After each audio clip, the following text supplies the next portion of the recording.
Emadest rääkides, minu ema avastas Tinderi. Ma süüdistan ennast. Ma teadsin, et jõuludeks nutitelefoni kinkimine sitt valik. Aga ma üritasin olla vastutustundlik poeg, rõhkan sõnal üritasin. Mina maksin, vend käis poes. Pärast ütles emale, näed, vaata, mis ma sulle kinkisin. Nooremad vennad. Muidugi selle asja nagu kõige šokeerivam osa oli isegi mitte see, et ta selle Tinderi avastas, et see, kuidas ta mulle sellest ütles.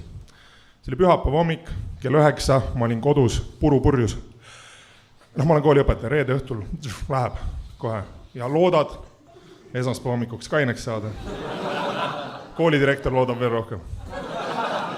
Sest kaua sa seal õppenõukogus arutad, et kuidas me Popovile selgeks teeme, et ei ole selline kool.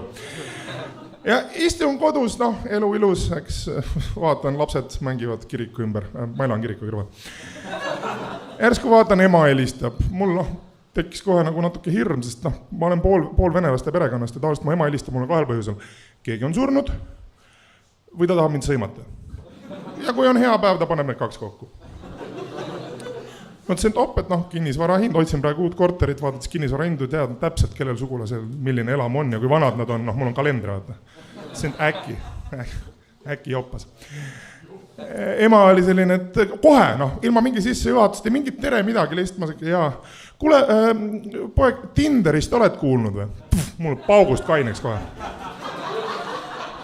2 päeva raisatud raha. Mul on veel kõrge vererõhk ka, isalt sain. Ja see on see slaavi pool. Suu pealt lasen lihtsalt vererõhu tablette, 3. purk läheb 0. See on äkki vähemalt suren ära. Ma olen siuke, et jaa, olen küll, mis siis. Ma mõtlesin, et kes ma seda oma telefoni saan ka paigaldada või?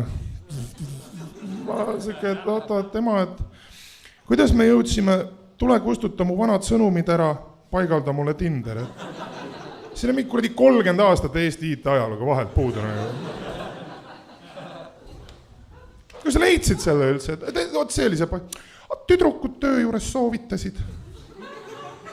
Ma juba kujutan ette nagu Harju maakohtu sekretäride nimekirja tähestiku järjekorras minu hitlistis. Ma olin siuke, et kallis ema äkki ei võtaks äpi soovitusi tüdrukutelt, kes sündisid siis, kui mina kaitseväkke läksin. Nagu, nemad ju päriselt teevad sinuga nalja, mina lihtsalt mõnitan. Mul ei tule sarkasmi välja, lülitamine kunagi välja, sellepärast ema mind alati sõimab. Ja siis järsku mul koitis, et vend elab ju kodus. Mina elan üksi vanavanemate korteris, sest tragöödiaid juhtub. Tema peab ju seda vaatama, kes sealt uksed sisse tuleb, mitte mina. Plus jõulud saab olema bänger. Kes on see müstiline Mr. X, kes tuleb 4. Ma vaatan venna võbelevaid närve, litin viina, mõtlen, et oi kurat, need saavad olema ilusad valged jõulud. Nagu nad Eestis tavaliselt on, eks ole.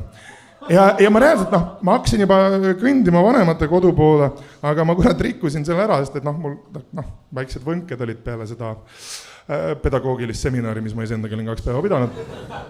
Ja siis ma teel koju saatsin venna, sest ma olen ikkagi vastutustundlik vanem vend, saatsin väikse tormihoiatuse, et liigun teie juurde emale Tinderit installima. Kurat, mul hakkasid igasugused viled telefonis tööle. Mul on siuke tunne, et Hiina korraldas mulle küberrünnaku või midagi. Nii et igatahes emale ma Tinderit ei installin, aga kuulsin, et vend otsib uut korterit, nii et midagi head oli sellest vähemalt ikkagi välja. Kuulge, mina olen Aleksandr Opov, aitäh teile näemast.